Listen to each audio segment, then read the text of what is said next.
Antonio's brilliant performances are giving Moyes a transfer headache. Antonio's brilliance is giving Moyes a transfer headache. David Moyes is struggling to sign the striker he believes he needs to boost West Ham's Champions League qualification bid in the new year due to the fine form of Michail Antonio. Forwards at other clubs are reluctant to move to the London stadium as his understudy to sit on the bench. West Ham held talks with 7 different strikers last summer without completing a transfer and have yet to sign a direct replacement for club record signing Sebastian Haller, who was sold to Ajax for £20 million last January. Antonio's superb performances this season have ironically made West Ham's recruitment plans more difficult as the 31-year-old has made himself undroppable, and Moyes is reluctant to deviate from a successful game plan of playing just one up front.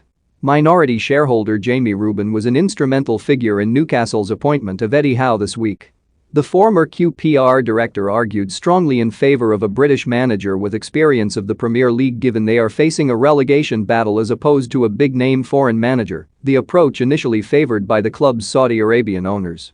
Rubin is understood to have taken soundings from Jamie and Harry Redknapp, who know Howe well due to their association with Bournemouth, and provided glowing references. While the negotiations were protracted and occasionally difficult, Howe impressed Newcastle with the loyalty he showed to long-term assistant Jason Tindall, with the 43-year-old refusing to sign his contract until the club increased the wages on offer to his backroom team. New Rangers boss to cut wages. Rangers' new manager will be asked to cut the club's wage bill and work with a smaller backroom team than the departing Steven Gerrard, with the impending period of financial retrenchment a factor in the former England captain's decision to leave for Aston Villa this week. The wage bill increased by 80% to £48 million a year during Gerrard's 3.5 years at Ibrox, but the club were badly hit by the pandemic and announced annual losses of £23.5 million last week, making cuts inevitable. Gerrard's coaching staff of Gary McAllister, Michael Beale, Tom Culshaw and Jordan Milsom have all followed him to Villa Park, and his replacement may be forced to work with smaller numbers. The government's fan-led review into football governance will finally be published the week after next, with Chair Tracy Crouch MP expected to recommend the establishment of an independent regulator. The former sports minister, who has been working on the review since April, may also make recommendations regarding the overhaul of the parachute payment system and giving fans groups a veto over so-called heritage issues such as stadium relocations, but it will be down to the government to put them into practice via parliamentary legislation. The publication of the review has been timed to coincide with the Premier League's introduction of a new owner's charter to ward off the threat of future breakaways, which the clubs are expected to finally sign off in the same week.